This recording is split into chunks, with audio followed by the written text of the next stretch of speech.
इसके दोगे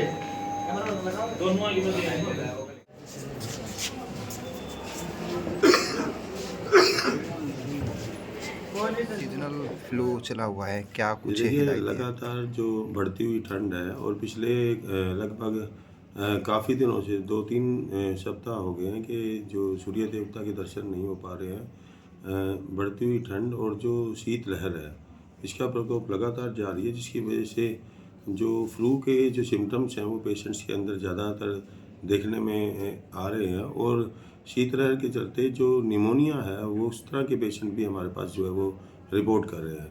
पुराने पेशेंट हैं जो अस्थमा के हैं, उनके अंदर एक्यूट अस्थमा प्रेसिपिटेट हो जाता है, जिसकी वजह से उनको इमरजेंसी सिचुएशन से का सामना करना पड़ता है। और हम लोग इनको ऐसे पेशेंट्स को जो है वो एडमिशन करते हैं, दाखिल करते हैं, उसके उपरांत ही ऐसे मरीजों का जो है वो उपचार संभव हो पाता है। अगर हम बात करें फ्लू लाइक सिम्टम्स में, तो उसके अंदर जो ज़्यादातर पेशेंट्स हैं वो खांसी, जुकाम और बुखार के साथ हम लोगों के पास पहुंच रहे हैं। और जो टोटल ओपीडी हमारे पास है उसमें से अधिकतर मरीज़ जो हैं वो केवल फ्लू और निमोनिया जैसे सिम्टम्स के ही हैं। इसके अलावा बुखार के साथ बाकी पेशेंट जो है वो हमारे पास जो है यहाँ ओपीडी के अंदर पहुँच रहे हैं। ओपीडी में सर क्या कुछ बदलाव आया? ओपीडी बढ़ रही है या कुछ इससे? देखिए टोटल ओपीडी जो है हमारी वो लगभग 1000 के करीब की जो पेशेंट्स हैं हमारे पास रिपोर्ट करते हैं।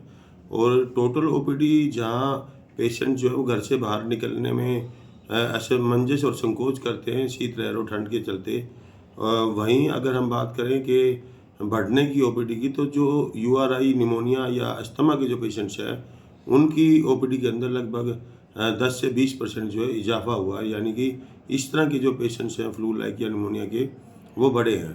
और स्वास्थ्य विभाग की तरफ से इस तरह की हिदायतें भी समय समय पर हम लोग जो है वो जारी करते रहते हैं कि बहुत अधिक ठंड है, छोटे बच्चे व बड़े बूढ़ों का विशेष ध्यान रखा जाए, घर से बाहर ना निकलें। और यदि बहुत ज़रूरी है घर से बाहर निकलना तो अपने आप को पूरी तरह से गर्म वस्त्रों से ढक करके निकलें। मोजे और कैप का इस्तेमाल किया जाना चाहिए।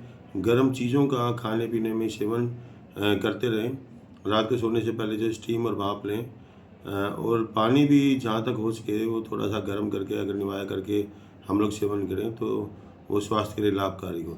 सुनने में ऐसा आ रहा है सर, खांसने से, छींकने से, एक दूसरे के जी। संपर्क में आने से ये जो है में संक्रमण बिल्कुल, फैल देखिए रहा है। फ्लू जो है वो इसमें कुछ चीज़ें जो है वो खांसी की भी ऐसी होती हैं, कुछ इन्फेक्शन जो एक दूसरे से स्प्रेड कर जाते हैं। लेकिन सिंपल ड्राई जो कफ है वो इंडिविजुअल तक ही सीमित रहती है, जो पेशेंट होता है उसी तक ही।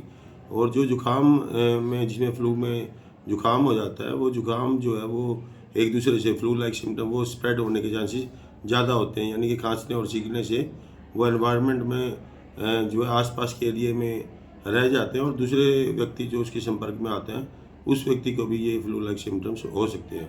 तो अपना दूरी बना करके रखें। और जिस पेशेंट को इस तरह की दिक्कत हो वो अपना रुमाल या हैंकी का इस्तेमाल करें या मास्क लगा करके मुंह को ढक कर के रखें। और जगह जगह पर जो है वो स्पिट ना किया जाए, थूका ना जाए।